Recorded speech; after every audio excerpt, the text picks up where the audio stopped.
They said he was the kind of man the heavens rarely sent to earth, a billionaire with a humble heart. He dressed simply, greeted strangers with a smile, and gave without hesitation. Schools bore his name. Hospitals ran on his money. Orphans whispered prayers for him every night before sleep. But, in the mansion where he lived alone, the nights were never peaceful.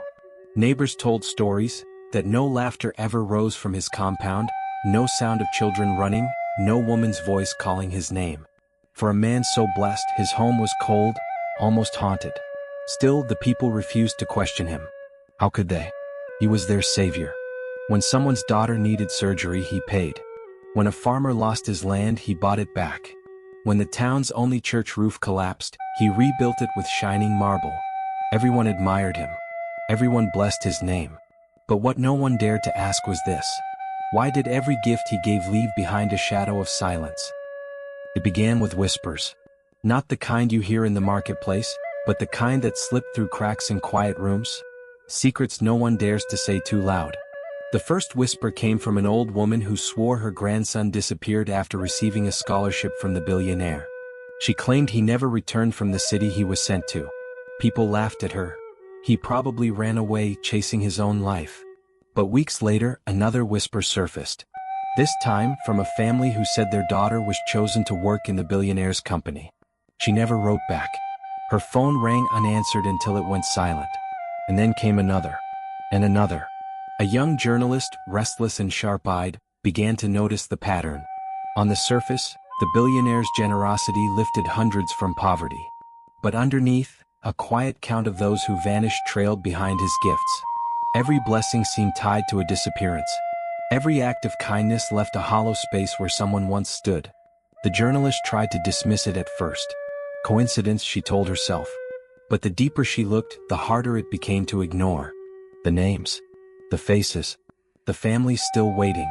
One night, she parked her car just outside the billionaire's compound, watching from the shadows. The mansion stood tall, its gates guarded by men who looked more like soldiers than bodyguards. The lights inside glowed, but too dim, too strange, like candles burning in a place where electricity should shine. And then she saw it. A figure, tall, heavy with age, standing at the mansion window. Not moving. Not blinking. Just staring out into the night as if it could see the journalist even in the darkness. The man was admired by millions. But in that moment, the journalist knew. Something about this billionaire was not what it seemed. The journalist didn't move.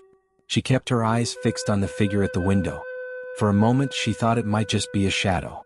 But no, the man's outline was clear. Rigid. Watching. Then, without warning, the curtains drew themselves shut. The journalist's heart pounded. She forced a laugh under his breath. Maybe it's nothing. Maybe I'm just tired.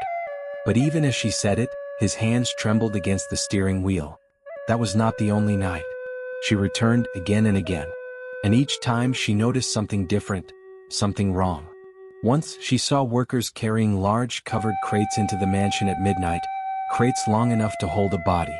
The men moved quickly, their faces hidden under caps, their movements too synchronized as if they had done this many times before. Another night he heard it. A sound that didn't belong in a billionaire's house. Low, muffled wailing. Not the wail of a machine, not the whine of an animal, but the kind of cry that comes from deep inside a human throat.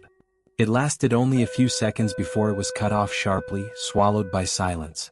The journalist pressed her ear to the gates, but the guards shifted suddenly, and she was forced to retreat into the darkness.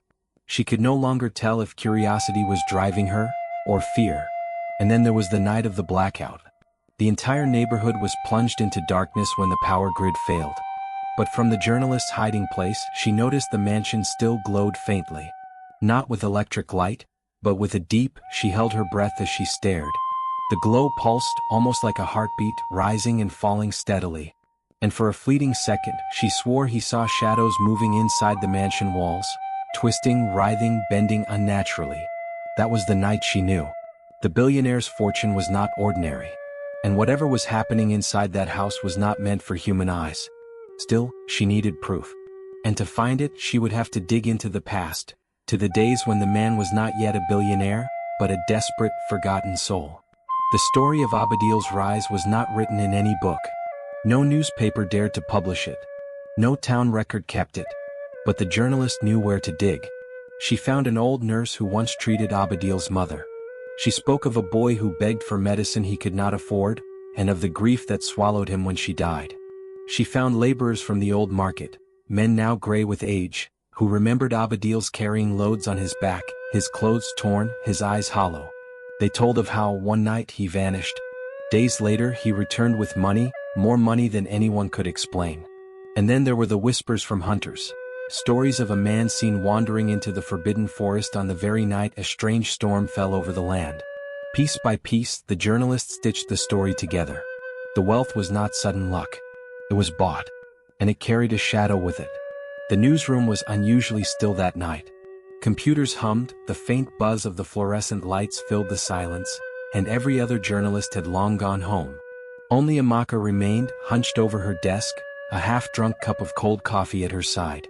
She stared at the photograph again. The one she had found in the crumbling archives of a nearly forgotten local newspaper.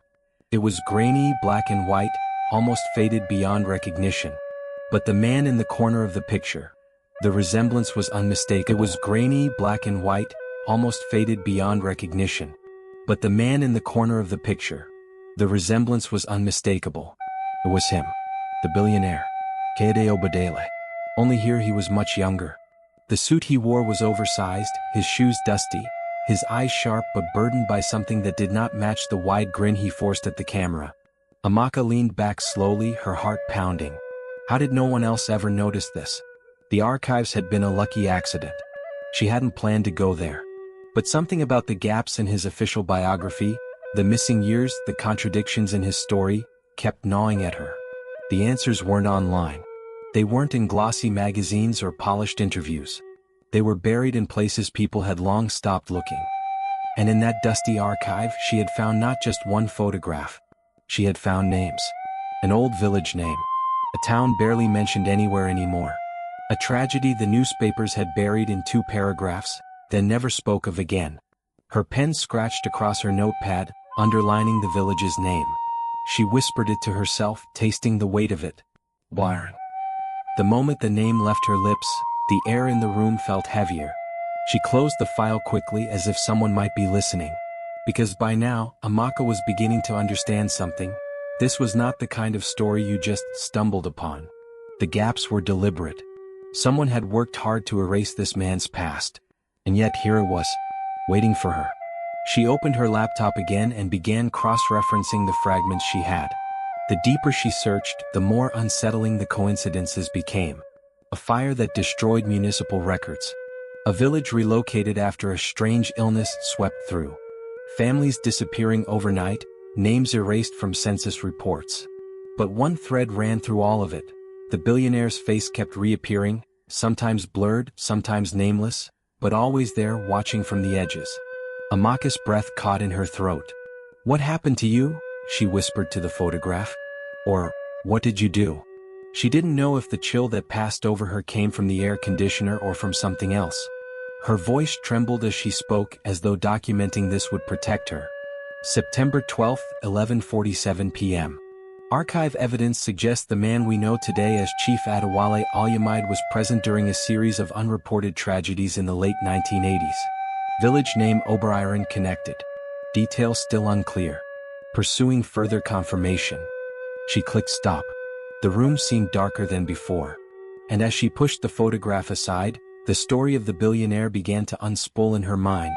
Not the polished version in the magazines, but the raw one, buried under silence and ash.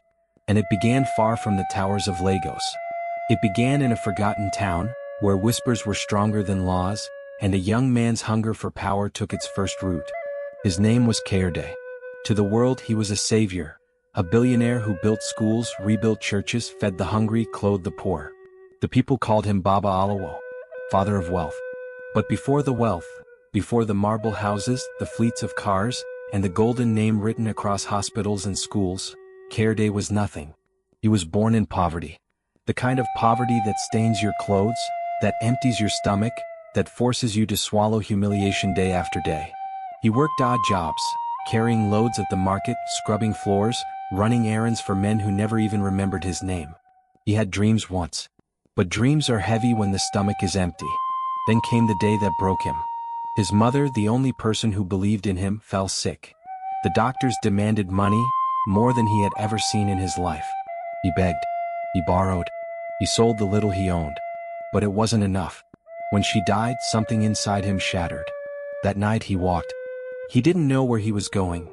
His feet simply carried him past the sleeping town, through the fields, into the thick forest where no one went after dark. The air was heavy, the trees groaned, and the moon seemed to vanish behind the clouds.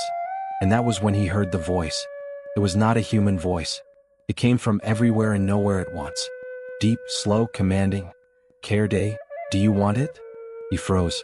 His lips trembled. The voice answered again, closer this time, as if it was inside his chest. "Do you want the life you were denied? Do you want riches, power, respect? Do you want them to bow when they hear your name?" His throat went dry. He wanted to run, but his feet felt buried in the earth. And then, from the shadows between the trees, a figure stepped forward. Cloaked. Faceless. Only the faint red glow of its eyes visible through the dark. It stretched out a hand. "All this can be yours, but every gift has a price. Desperation makes men reckless."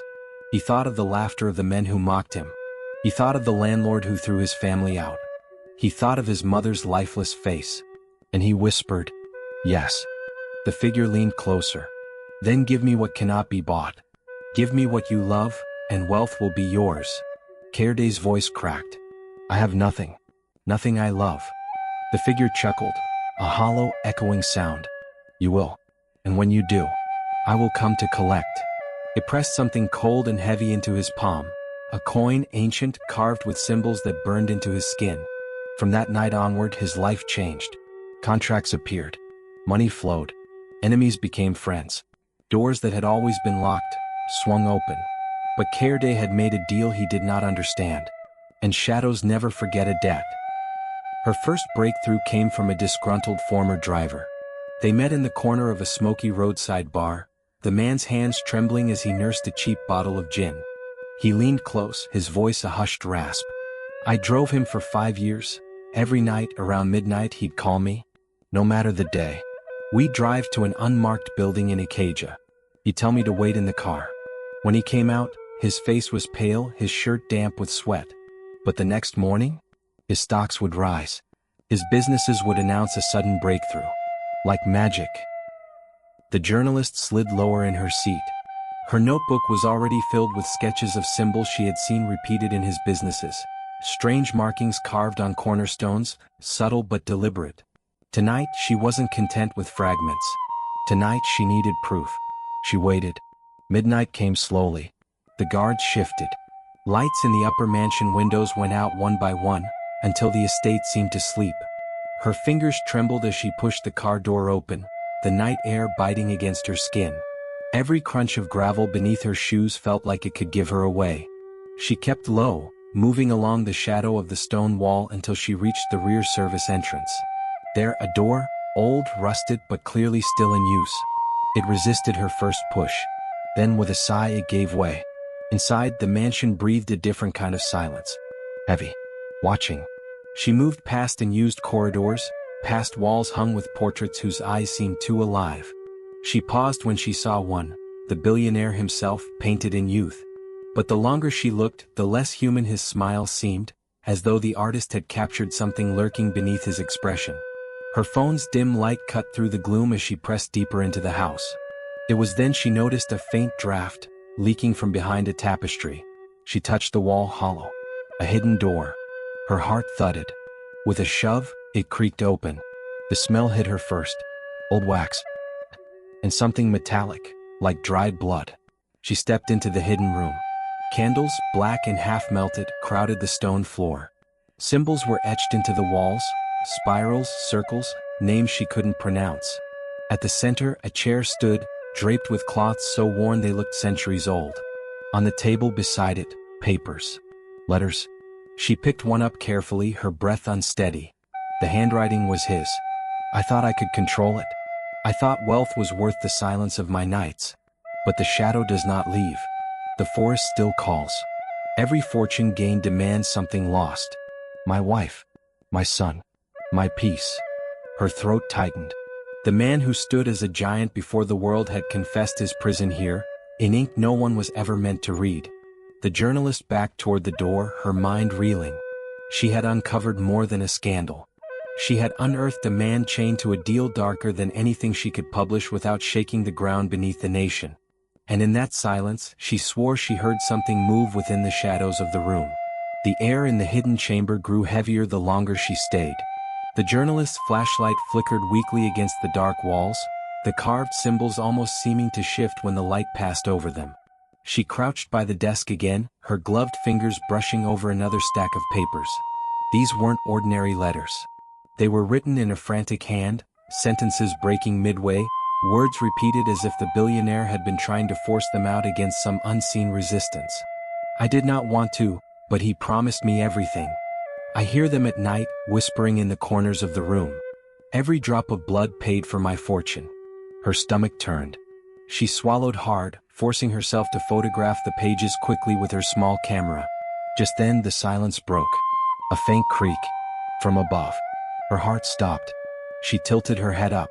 Somewhere in the mansion, footsteps echoed, slow, deliberate, dragging slightly, as though someone or something had just become aware of her presence. She switched off the flashlight, plunging the room into choking darkness. The only light came from the dim red glow of the half-burnt black candles on the altar. She waited. The footsteps grew louder. Down the hallway. Toward the stairs.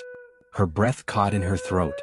She stuffed the camera into her bag, then moved carefully toward the narrow door she had pried open earlier. Every squeak of the floorboard beneath her shoes sounded like a scream. She slipped out into the hallway. The sound was closer now.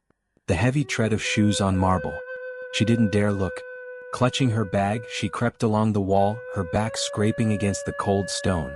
Ahead, she spotted the faint silver of moonlight leaking through the tall windows at the far end of the corridor. The main hall. Safety. But then, a low whisper curled into her ears. Not from behind her. Not from the hall. From the walls themselves. Stay, stay. Her throat tightened. She wanted to scream, but fear sealed her voice. She moved faster, shoes barely skimming the floor. The footsteps stopped. Silence again. She forced herself to keep going, reaching the hall where moonlight poured across the marble like water. She could see the outline of the front door. And then, a sharp clang echoed through the mansion. The doors of the hall slammed shut on their own. She froze. No way out. The air thickened with the smell of burnt wax and iron. Shadows writhed in the corners, stretching long across the floor as though the candlelight had followed her here. Her mind screamed, "Run." She bolted.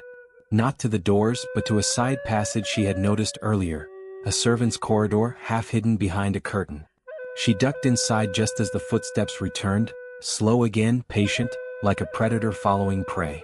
Her lungs burned as she ran through the narrow passage, cobwebs clawing her face.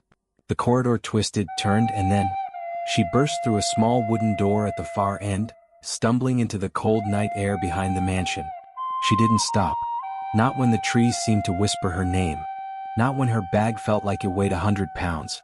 Not even when she swore she heard something, not footsteps but breathing, right behind her as she sprinted down the dirt path.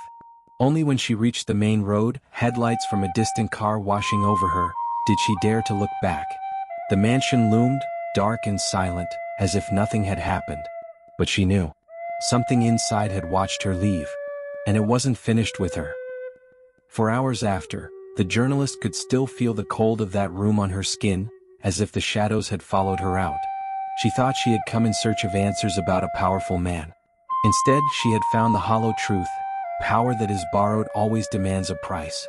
And now, with what she had seen, she realized the debt was still being collected. The journalist barely made it out of the hidden chamber.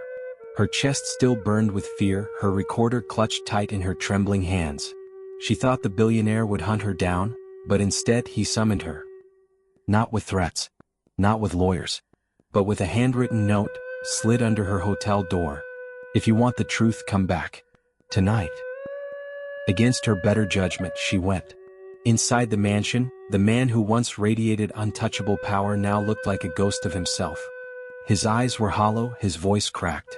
The great billionaire slumped in his chair as though gravity had finally remembered him.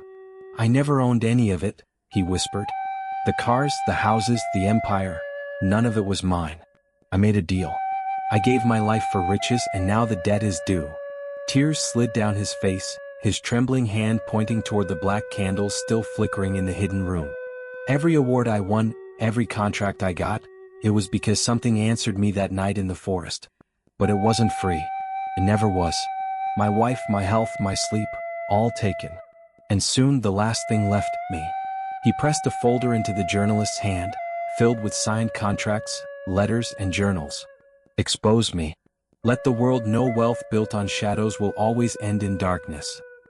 Before she could speak, before she could ask him why, the candles in the chamber blew out all at once. The billionaire clutched his chest, gasped, and collapsed. By the time the ambulance arrived, he was gone. But his words remained, broadcast through the journalist's report the next morning. She records what she saw, the hidden chamber, the confessions, the evidence of blood bargains. She leaks it carefully, piece by piece, to the world. At first, people laugh it off as conspiracy. But then, one of the letters is confirmed by handwriting experts. A photo of the secret chamber, captured just before she fled, begins to spread online. The billionaire's empire starts to crumble overnight. Investors pull out. Partners disappear. Staff resign in fear. The world, which once envied his unstoppable rise, now whispers of curses, blood debts, and shadows that walk in his home. The world finally knew. The empire crumbled, his name forever marked not by power, but by his chilling last words. I was never free. I was only borrowed. We stopped to ask, at what cost? The billionaire confessed too late. His last breath was wasted on regret. Yet everything, yet nothing. And now his empire is dust. So I ask you, when your own story is told, will it be written in light or in shadows? Because every choice leaves a mark. And one day the debt always comes due. Think carefully about what you trade for success, and who might pay the price.